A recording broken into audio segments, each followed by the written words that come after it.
Assalamualaikum warahmatullahi wabarakatuh. Kami dari tim penyaji salah satu kelompok dari akuntansi pagi 2 semester 4. Di sini kami akan mempresentasikan satu materi, yaitu fungsi dan tujuan dari manajemen keuangan.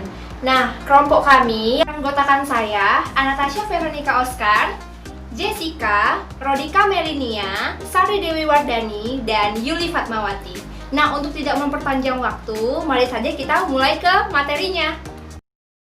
Nah, materi yang pertama yang saya akan bahas mengenai pengertian manajemen keuangan. Manajemen keuangan di sini dibagi menjadi dua kata, yang berarti manajemen dan keuangan.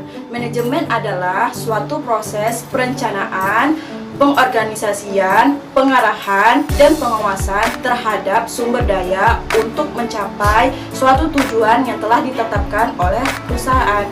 Keuangan adalah suatu aktivitas yang berhubungan dengan pemerolehan dan pengelolaan dana secara efektif dan efisien dengan tujuan untuk mencapai suatu perusahaan secara menyeluruh. Dapat kita simpulkan bahwa manajemen keuangan adalah suatu aktivitas yang dilakukan dengan usaha-usaha untuk memperoleh dana seminimal mungkin dan mengelola dana kembali secara efektif untuk tujuan suatu perusahaan. Selanjutnya mengenai tujuan manajemen keuangan. Tujuan manajemen keuangan adalah memaksimalkan nilai perusahaan dan meningkatkan kemakmuran pemegang saham diukur dari harga saham perusahaan sebagai tingkat pengukuran perusahaan. Nah, selanjutnya yaitu pembahasan mengenai peran penting manajemen keuangan serta prinsip dari manajemen keuangan. Peran penting dari manajemen keuangan ini terdapat 7. Yang pertama yaitu perencanaan keuangan, yang kedua ialah penganggaran keuangan, yang ketiga ialah pengelolaan keuangan, yang keempat ialah pencarian keuangan, yang kelima ialah penyimpanan keuangan, yang keenam pengendalian keuangan, serta yang ketujuh ialah pemeriksaan keuangan. Prinsip manajemen keuangan ini ada 7 juga. Nah, yang pertama itu ada konsistensi, yang mana sistem dan kebijakan harus sama dari waktu ke waktu. Kemudian yang kedua ada akuntabilitas, yang mana perusahaan itu harus memberitahukan bagaimana penggunaan sumber daya dan apa yang telah dicapai dari penggunaan sumber daya tersebut. Nah, kemudian prinsip yang ketiga ialah mengenai transparansi. Kemudian yang keempat itu ada kelangsungan hidup atau viability, adalah suatu ukuran mengenai keberlanjutan hidup dari organisasi atau perusahaan tersebut. Kemudian yang kelima ada prinsip integritas, yang mana dalam perusahaan tersebut harus memiliki personil di dalamnya itu memiliki integritas yang baik. Kemudian yang keenam ada pengelolaan.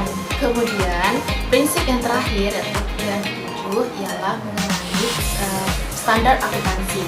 Nah, materi kita yang selanjutnya itu ada fungsi dari manajemen keuangan. Manajemen keuangan itu juga mempunyai fungsinya. Fungsinya itu ada 2. Yang pertama adalah keputusan investasi, yang kedua itu ada keputusan pendanaan.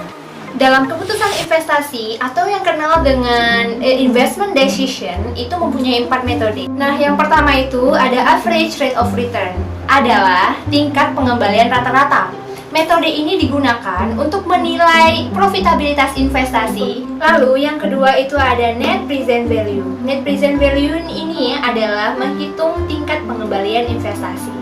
Nah, metode ini biasa digunakan untuk mengetahui selisih antara nilai sekarang investasi dengan nilai sekarang penerimaan kas bersih di masa yang akan datang. Yang ketiga itu ada profitability index. Profitability index ini digunakan untuk menghitung perbandingan antara nilai arus kas bersih di masa yang akan datang dengan nilai investasi di masa yang sekarang. Yang terakhir adalah internal rate of return, adalah metode perhitungan investasi dengan menghitung tingkat bunga yang menyamakan antara nilai sekarang investasi dengan penerimaan arus kas bersih di masa yang akan datang.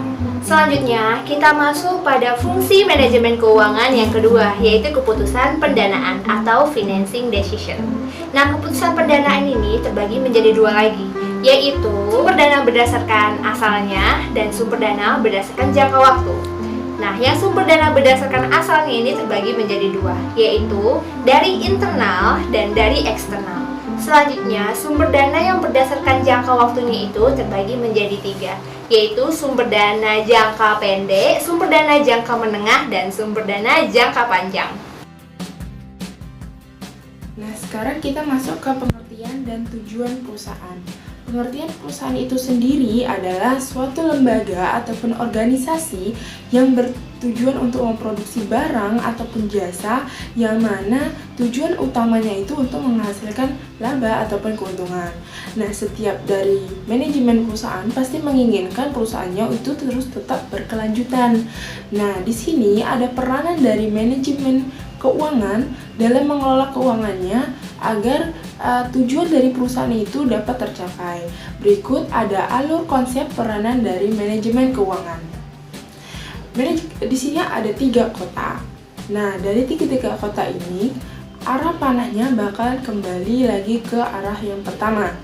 Artinya apa?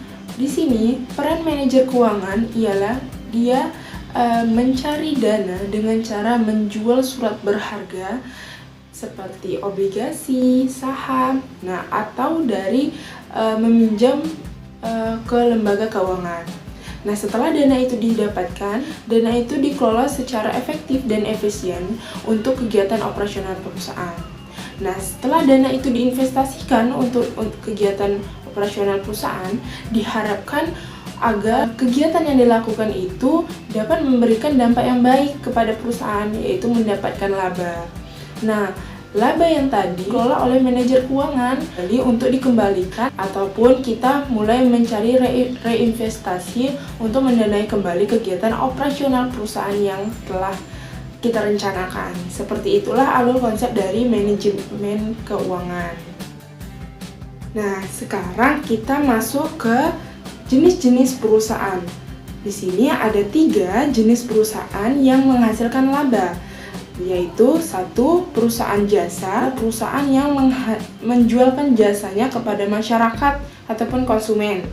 Contohnya seperti salon, bengkel, asuransi. Terus kalau perusahaan dagang itu perusahaan yang membeli barang, terus barangnya itu dijual kembali dengan harga yang berbeda.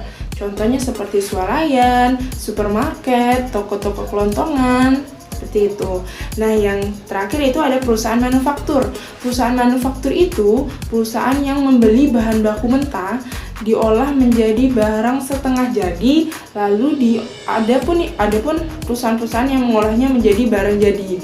Contohnya itu seperti industri roti, industri elektronik, terus industri tekstil, dan lain-lainnya. Nah, sekarang saya akan masuk ke tujuan perusahaan. Yang pertama, mencapai dan meningkatkan profit perusahaan.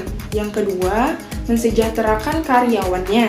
Yang ketiga, memberikan pelayanan yang terbaik kepada konsumen. Yang keempat, mempertahankan perusahaan secara berkelanjutan. Dan yang kelima, meningkatkan pangsa pasar. Di sini saya akan menjelaskan tentang struktur organisasi di dalam perusahaan manufaktur. Struktur organisasi adalah susunan komponen unit kerja yang berada di dalam sebuah perusahaan. Dalam struktur organisasi perusahaan manufaktur terdiri dari top management, middle management, dan low management. Top management merupakan dari pemilik atau pemegang saham yang merupakan strata paling tinggi di dalam perusahaan karena dia merupakan pemilik dari perusahaan. Kemudian diikuti oleh direktur, di mana direktur mengontrol dan mengawasi kegiatan bawahannya. Kemudian ada middle management yang terdiri dari para manajer-manajer. Terdiri dari manajer pemasaran, manajer produksi, manajer riset dan perkembangan, manajer SDM, manajer keuangan dan akuntansi, manajer umum, manajer bagian pemeriksaan intern. Yang terakhir diikuti oleh low management, di mana dia berisi oleh staf bagian riset, staf produksi, staf mesin, staf akuntansi, staf keuangan, staf pengadaan barang, dan staf penjualan dan promosi. Baiklah teman-teman semua, tadi kita sudah mendengarkan penjelasan tentang fungsi dan tujuan manajemen keuangan. Nah, bagaimana dengan materinya? Apakah kalian paham dengan apa yang kami paparkan? Baiklah, terima kasih atas perhatian kalian semua. Kami di sini pamit undur diri. Kami semua mengucapkan wabillahi taufiq wal hidayah.